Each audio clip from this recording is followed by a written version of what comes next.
चौधरी जी, तो ये अभी अनिल कुमार त्यागी जी हैं निवर्तमान पार्षद और आशीष त्यागी जी, दोनों की टक्कर है, तो कैसा चुनाव का माहौल चल रहा है? माहौल आशीष त्यागी का ज़्यादा चल रहा है। अच्छा, हाँ, बड़ा अच्छा नेता है, युवक नेता है और अच्छा ही काम करेगा हमारे कॉलोनी के लिए। हमें ऐसा ही नेता चाहिए, युवक नेता। हमें कोई ऐसा चोर नेता नहीं चाहिए जो हमारे कॉलोनी के लिए काम ना करे। सर, मेरा नाम प्रवीण कुमार है। मेरा आपसे बस सिर्फ एक ही निवेदन है, हमें नेता ऐसा चाहिए जो हमारे वार्ड के लिए काम करे। तो उसको तो आप खुद चुनोगे ना?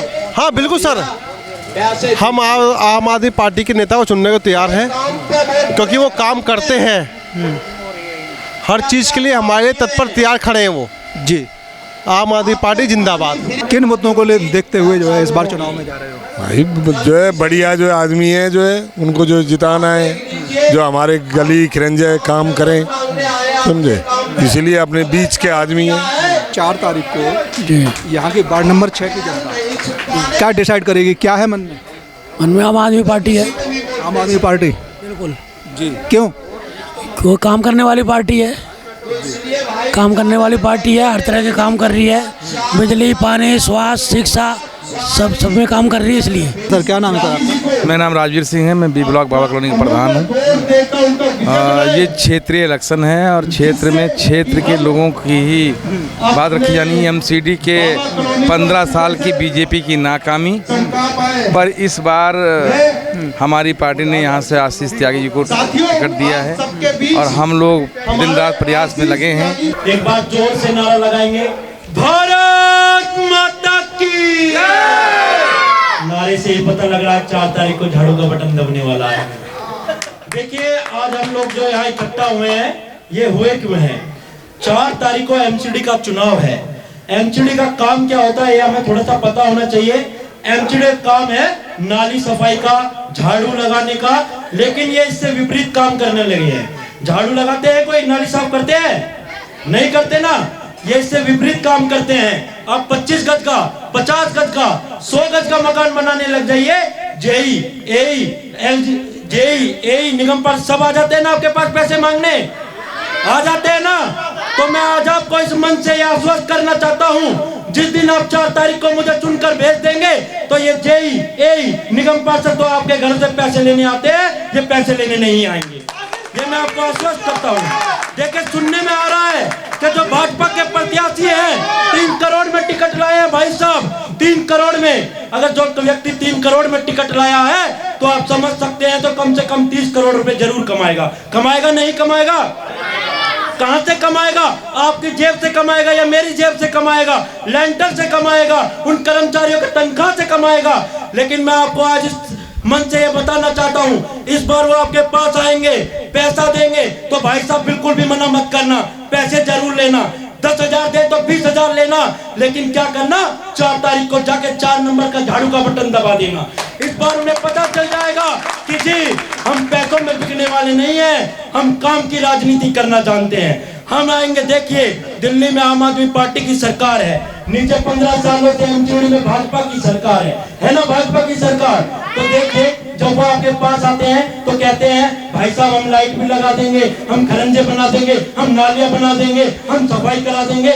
लेकिन जब आप उनके पास जाते हैं, जब वो जीत जाते हैं तो क्या कहते हैं? भाई साहब हमारे पास तो बजट ही नहीं है। अरे भाई साहब, जब आपके पास बजट ही नहीं तो वोट मांगने क्यों आए? तो इस बार बोल देना उनसे कि जब आपके पास बजट ही नहीं तो झाड़ू वालों के पास बजट है तो हम पार्षद भी केजरीवाल को बनाएंगे और झाड़ू को ही वोट देंगे। ये कहना पड़ेगा आपको इस बार उनसे। देखिए, मैं आपको इस मन से आश्वस्त करना चाहता हूँ, 272 कर्मचारी है भाई साहब, 272, लेकिन मात्र 70 कर्मचारी आते होंगे, लेकिन वो उनको क्या करते हैं, औरों की तनख्वाह खा जाते हैं। तो आज मैं आपको आश्वस्त करता हूँ, यहाँ हमारे अंकल जी प्रधान जी बैठे हैं, राजवीर भैया बैठे हैं, सुबोध भैया बैठे हैं, मुरारी भैया बैठे हैं, जितने भी कर्मचारी हैं सबको यही बैठाएंगे, जितने भी गली में आपके कर्मचारी लगेंगे यही अटेंडेंस लगवाएंगे। ये मैं आज आपको आश्वस्त करता हूँ। यहीं से नाली की सफाई होगी, यहीं से झाड़ू लगेगी। अगर जो ऐसा नहीं होगा तो या तो हम रहेंगे या वो कर्मचारी रहेंगे या वो जितने भी अधिकारी हैं वो रहेंगे। मैं आज आपको आश्वस्त करना चाहता हूँ, जो भी आप करेंगे वही होगा। जो आप कहेंगे, आपको मेरे द्वार आने की जरूरत नहीं है, एक फोन किसी भी कार्यकर्ता को कर देना, वो आपके समक्ष में आके खड़ा हो जाएगा।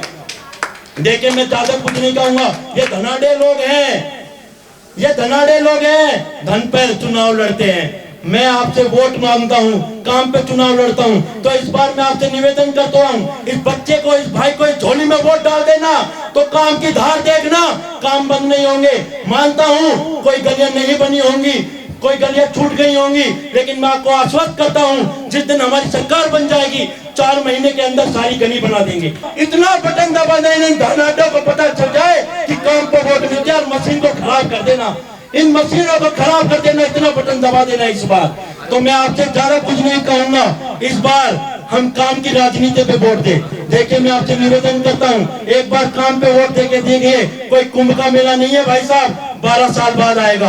अगर जो काम ना करूं तो 5 साल बाद बदल देना। अभी हमने आशीष भाई का यहाँ पर जनता को संबोधन सुना। काफ़ी युवा हैं, तेजस्वी हैं और बहुत ऊंची सोच रखते हैं। और यहाँ पर जैसा कि हम देख रहे हैं, इस गली में बहुत सारा जो है जन समर्थन भी इनको मिलने जा रहा है। तो उनके कुछ विचार जान लेते हैं कि वो किन मुद्दों को साथ लेके इस बार 4 तारीख को चुनाव में जा रहे हैं। जी आशीष जी। देखिए कोई ज़्यादा मुद्दे नहीं हैं। 15 सालों से एमसीडी में भाजपा की सरकार है, लेकिन आज तक ये कूड़ा साफ नहीं कर पाई, नाली साफ नहीं कर पाई, झाड़ू नहीं लगा पाए। आखिर क्यों नहीं करते? आखिर ऐसा क्या कारण है क्यों नहीं करते? इनकी सोच नहीं है करने की। हमारी सरकार है, दिल्ली में 10 साल से सरकार है। आप किसी भी कॉलोनी में चाहिए, बहुत सी गलियां बना दिया, जो गलियां बची हैं वहाँ काम चल रहे हैं। तो इनकी सोच ही नहीं है करने की। मैं आपको आज बता दूँ, जिस दिन दिल्ली में एमसीडी में आम आदमी पार्टी की सरकार बन जाएगी, काम की रफ्तार देखना। ये झाड़ू लगाना, नाली साफ करना, ये बहुत ही छोटे काम है जो, लेकिन ये वो बुनियादी काम है जो लोगों को चाहिए।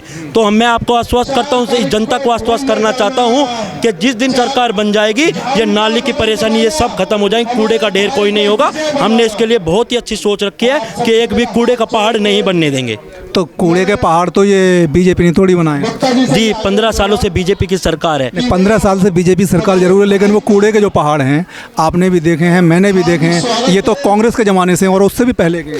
देखिए मैं दोनों पार्टी को कह रहा हूँ, कांग्रेस को भी कह रहा हूँ, भाजपा को भी कह रहा हूँ, इन्होंने कभी काम करने की सोच नहीं। 70 साल से कांग्रेस की सरकार है, आखिर क्यों नहीं कूड़े के पहाड़ हटाए गए? भाजपा की 15 सालों से एमसीडी में सरकार है, आखिर क्यों नहीं पहाड़ गए? आप चलो पहाड़ों को भी छोड़ दीजिए, आप गली गली में जाके देखिए कितने कूड़े हैं। आखिर आप हमारे यहाँ हॉस्पिटल ग्राउंड था जहाँ पे आज शानदार हॉस्पिटल बना हुआ है, भाई साहब 4.5 साल हो गए थे, वहाँ से कूड़ा नहीं हटा था, पहाड़ बन गया था। जब हमने आंदोलन करा तो वहाँ से हटा दिया गया था।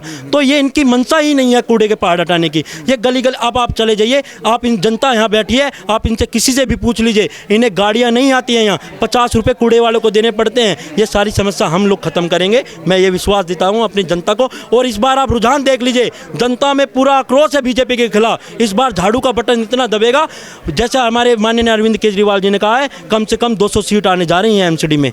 अभी धामी जी शुक्र बाजार रोड पे जनसभा करके गए हैं। देखिए धामी जी करके गए हैं, मैं आपको बता दूं, उससे पहले 2 बजे उनके खिलाफ आज आंदोलन हुआ था, सारे हमारे उत्तराखंडी भाई गए थे। जो आप एक बात बताइए, वो धामी जी यहाँ के सभा कर रहे हैं, उत्तराखंड में रोजगार नहीं है, बेरोजगार लोग पड़े हैं, पहले उन्हें रोजगार दीजिए, बेरोजगार पहले वहाँ जाकर काम कीजिए। जब आप यहाँ ये मुद्दे देखिए, मुख्यमंत्री का मुद्दा है कि यहाँ सफाई करना, ये तो जो एमसीडी का चुनाव होता है, एक लोकल चुनाव होता है, लोकल बॉडी का चुनाव है, यहाँ मुख्यमंत्री को उतार रहे हैं। तो आप देखिए कितने डर रहे हैं। वही मैं कह रहा हूँ कि उन्होंने बहुत बड़े नेताओं को, जो देश के बहुत बड़े नेता हैं, उन लोगों को यहाँ पे उन्होंने उतार रखा है। तो आप उनसे कैसे टक्कर ले पाओगे? देखिए वो धनाढ़ लोग हैं, वो यहाँ प्रधानमंत्री को भी ला सकते हैं। हम काम करने वाले लोग हैं, हम गरीब लोग हैं, हम जनता के बीच में जाते हैं, काम करते हैं, नालियाँ बनवाते हैं, गलियाँ बनाते हैं। तो जनता तो सबसे ऊपर है, नेता कुछ नहीं कर, नेता को भी जनता बनाती है। जनता ने इस बार धार लिया है, कोई भी आ जाए काम को वोट देंगे, और काम आम आदमी पार्टी करती है। तो इस बार तो राजनीति बदलने जा रही है एमसीडी में। वो तो अपने जो है बहुत से राष्ट्रीय मुद्दों को भी उठा रखा है उन्होंने इस चुनाव में। देखिए राष्ट्रीय, आप लोग सिर्फ जो है उसकी गलियों की और नाली की और उसकी बात करते हो, और वो करते हैं देश की बात। देखिए चुनाव किस चीज़ का? चुनाव नाली सफाई का है, झाड़ू लगाने का, और बात करते हैं देश की। अरे देश का जब चुनाव आएगा देश की बात भी करेंगे। फिलहाल तो नाली से, अब जो ये लोग हैं जो जिनकी नालियाँ भरी रहती हैं, उन्हें नाली साफ करनी है या भाई साहब देश चलाना है? देश जो प्रधानमंत्री हैं वो चला लेंगे, वो बिल्कुल चला लेंगे, मुख्यमंत्री अपना राज्य चला लेंगे, लेकिन ये नाली तो हम लोगों को ही साफ करनी है। जो बेचारी जिनके घर से जो बाहर निकलते हैं, रोडों पे पानी भरा रहता है, ड्यूटी पे से वाले लोग होते हैं, वो क्या करेंगे? चलिए एक सवाल और पूछूंगा मैं आपसे कि ऐसा क्या कारण रहा कि केजरीवाल जी को गुजरात से और हिमाचल के चुनाव को छोड़ के यहाँ एमसीडी के चुनाव में उन्हें वापस आना पड़ा? नहीं, हमारी पूरी टीम गुजरात में लगी हुई है और मैं आपको आज आश्वस्त करना चाहता हूं कि गुजरात में और दिल्ली में एमसीडी में आम आदमी पार्टी की सरकार बनने जा रही है। आज मैं इस मंच से कह रहा हूं, आज 25 तारीख है और मैं आपको 8 तारीख के बाद मिलूंगा। दोनों राज्यों में, यहाँ पे एमसीडी में आम आदमी पार्टी की सरकार और गुजरात में आम आदमी पार्टी की राज्य में सरकार बनने जा रही है। तो जैसे विधानसभा में आपने झाड़ू लगा दी सभी पार्टियों की, तो इस बार पार्षद के चुनाव में कितने पार? देखिए, इस बार पार्षद के चुनाव में 230 पार। 230 पार? 230 पार। पूरा पक्का इरादा बना लिया 230 पार। लोगों में आप इस जनता को देख सकते हैं, ये काम पे वोट देंगे इस बार, धनाढ़े को वोट नहीं देने जा रहे हैं। ये काम पे वोट करेंगे, ये नालियों पे वोट करेंगे, जो नालियां भरी हुई, दुखी हो गए हैं लोग, 15 साल से दुख झेल रहे हैं ये लोग। ये इस बार काम पे वोट, आपने देखी थी 2015 में लहर, वो 15 की लहर अब 2022 में आने वाली है एमसीडी के चुनाव में। ऐसे बहुत से क्षेत्रों में जैसे मैं गया हूँ तो मैंने देखा है कि आपके विधायकों ने सड़कें नहीं बनवाई हैं, तो इसका पब्लिक में बहुत ज़्यादा रोष है। तो वो भी सभी आपके सामने मुद्दे आ रहे होंगे, तो उन पर क्या विचार? देखिए, 2 साल से कोरोना की जो स्थिति आई है, बहुत कारण हो जाते हैं। नहीं सर, कोरोना तो चलिए जो है वो 3 साल हो गए ऐसे आए हुए, ठीक है। और उसके बाद जो बहुत सारा काम, जैसे यूपी में जो है धड़ाधड़ सड़कें बनती जा रही हैं, हाईवे निकलते जा रहे हैं। दिल्ली में ही ऐसी क्या समस्या हो गई जो अभी तक सड़कें नहीं बन पाई? मैंने वजीराबाद पूरा कवर किया, तो उसमें मतलब देखिए आप जो है सड़कें नहीं बनी हुई, लोग चल नहीं पा रहे हैं। देखिए, बहुत सी चीज़ें हो जाती हैं, लेकिन मैं आपको बता दूं, जैसे कि हम दिल्ली में हमारी सरकार है, लेकिन कंट्रोल है अब भी एलजी के पास ही है। हम कुछ फाइलों के लिए जाते हैं, एलजी उन फाइलों को रोक देते हैं, लेकिन अब जनता जागरूक हो गई है, ये डर चुके हैं। एलजी से हम कोई फाइल देने जाते हैं तो एलजी कहते हैं भैया हम बिना एलजी के साइन होके फाइल जाएगी नहीं। देखिए, लोगों के मुद्दे हैं, एलजी को बैठाया हुआ है, लेकिन अब जनता समझ चुकी है। इस बार एमसीडी का चुनाव है, 230 पार होने जा रहे हैं। मैं आज आपको आपके टीवी के चैनल से बताने जा रहा हूं, बुराड़ी का वार्ड भी हम 10,000 वोटों से जीतने जा रहे हैं। अब की बार आम आदमी पार्टी की सरकार 230 पार। आशीष त्यागी जी से बात की, यहाँ भीड़ में बहुत सारे, यहाँ पर इस गली में बहुत सारी भीड़ है जो आशीष त्यागी जी का जन समर्थन के लिए आई हुई, उनके स्वागत करने के लिए आई हुई है। और आशीष त्यागी जी यहाँ पर नाली के, गड्ढों के, इन्हीं सब मुद्दों को साथ लेके, साफ़ सफाई के मुद्दों को साथ लेके, काम के मुद्दों को साथ लेके आगे बढ़ रहे हैं। और इसी के साथ मैं अखंड कैमरामैन अमन के साथ अपनी बात यहीं समाप्त करता हूं। तो आप सभी लोग बने रहिए भैया जी गजब के साथ। नमस्कार।